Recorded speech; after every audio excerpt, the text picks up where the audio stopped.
Hi, welcome back again. This video is going to be a chi-square analysis. So we're going to be looking at how to do a chi-square using data from the phenotypes of offspring in order to basically prove our gut instinct that two things are indeed different. And by two things, I mean two numbers are indeed different. And so if all of this stuff on the screen is totally bonkers to you, go back and watch the previous video so that you're on the same page, and then we can go ahead and jump right in. So without further ado, let's go ahead and see what we can do with chi-square here.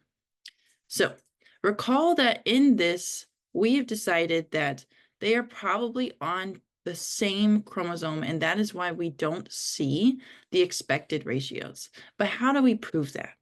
Well, first we need to look at these expected ratios. And remember, we calculated these expected ratios in the last video, and we realized that they don't match. So we expected to see a 1-to-1 to 1-to-1 ratio, aka the 1/4 to 1/4 to 1/4 ratio that we see here. And that is with the assumption of independent assortment, that the genes are on different chromosomes. But how do I actually prove that these are not actually 1/4?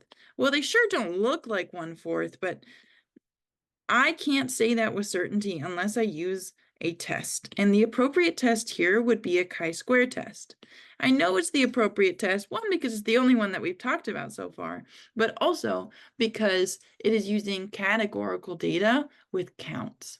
So I have 4 different categories here, the 4 different phenotypes that we see, and they have counts with them. So if I was going to use a graph to represent this, I would use a bar graph.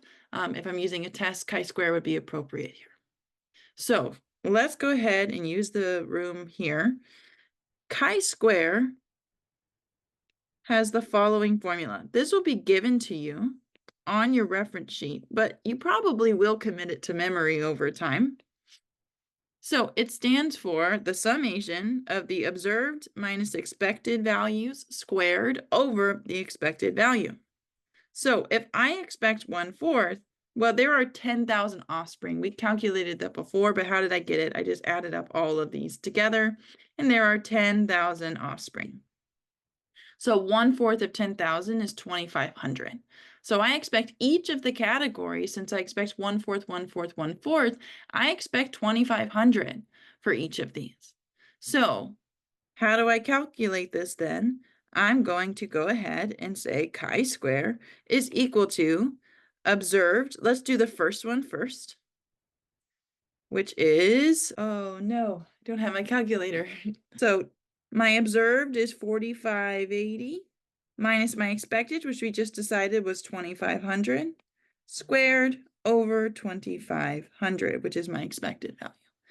Now that's just one of them. I need to sum them. That's what this symbol means. I need to sum up each of my individual categories. So that was my first category, so we're done with that one. Okay, I'm going to spend a second and add all this up. I'm not going to show you what's going on in my calculator. Hopefully you know how to use your own calculator to get this answer. I think I got 6405.44. I'm going to go through it one more time and verify. All right. So yes, I got 6405.44 as my chi-square value. Okay, so I have this chi-square value. What does it mean? Well, there's a little bit more work that we have to do here. That alone doesn't actually do anything. Instead, I need to compare it to something called the critical value. And how do I decide what the critical value is? Well, there's a couple of pieces of information here that I'm going to need first. One is degrees of freedom. The degrees of freedom is going to be the number of phenotypes minus 1. So I have 1, 2, 3, 4 phenotypes. 4 minus 1 is 3. So I have 3 degrees of freedom. Now I need to go select my critical value based off of the degrees of freedom. So how am I going to do that? I need to go use a table. And this table is also given to you. This is not something that you will have to memorize. I promise it is something that is given to you. Unfortunately, my Apple Pencil does not work here, so just pay attention and focus. So the degrees of freedom here is that left-hand column. I go to where it says 3 because we decided there was 3 degrees of freedom. So how do I decide which of these three critical values I pick? Do I pick the 7.815, the 11.345, or the 16.226? Well, this actually has something to do with our understanding of stats. Now, if you end up picking the 0.05, I believe almost every AP question would give you credit for that. However, I want my students to understand which one we should pick.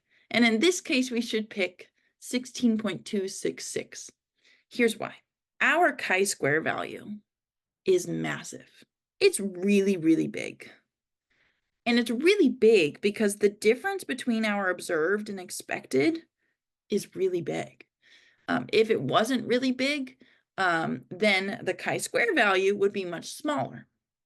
So that means that we have a very large difference. So we want to pick the p-value, the smallest p-value that we still have evidence for. So remember what a p-value is. The p-value is the probability.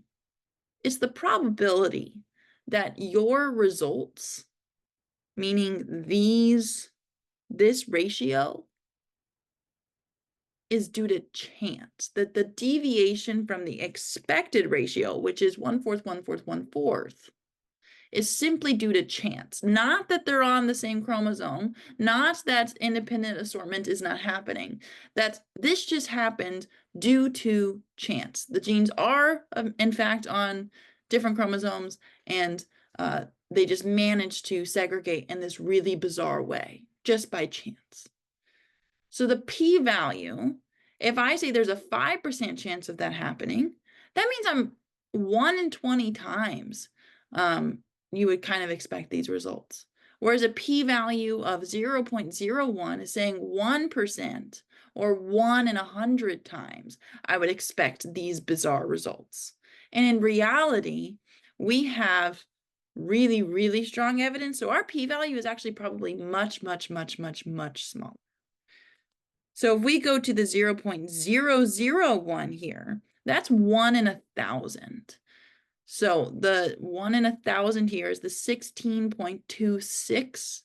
I have evidence for this because my chi-square value is still very, very much bigger than 16.266. So I can support this. I can support that they are still very significantly different, and I have a really, really small p-value.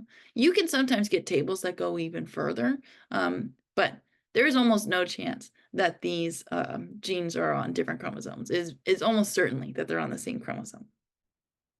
So let's go back to here. We should have written a null hypothesis. The null hypothesis is the chance hypothesis, meaning that we would hypothesize that the observed ratios deviate from the expected ratios due to chance. Due to chance, not some funny business, not that they're on the same chromosome, not that this is a weird inheritance pattern, that it just happens due to chance.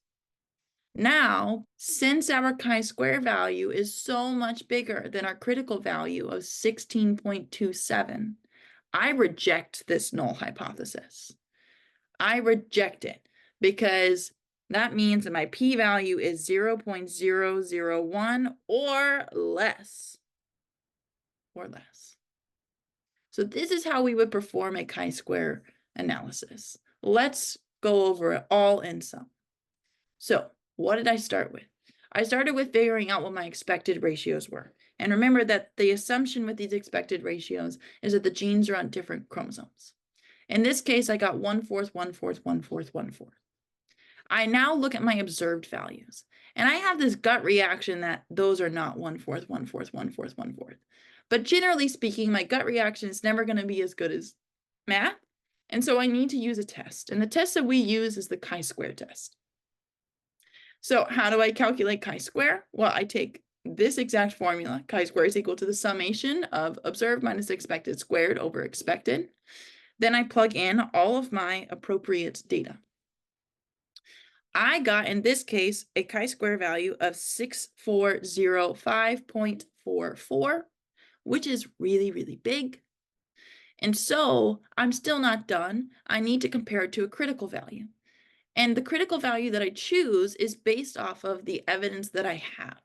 And so I always want to select the smallest p-value that I still have evidence for, because that is more confident.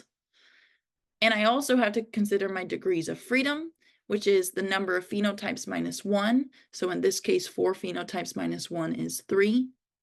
And so I selected the critical value from the table of 16.27, which is with the corresponding p-value of 0.01. And I reject the null hypothesis that the observed ratios deviate from the expected ratios due to chance. And instead, I suggest that they are on the same chromosome, that they are not independently assorting, they are on the same chromosome. And if you want more of an explanation for that, please go watch that previous video.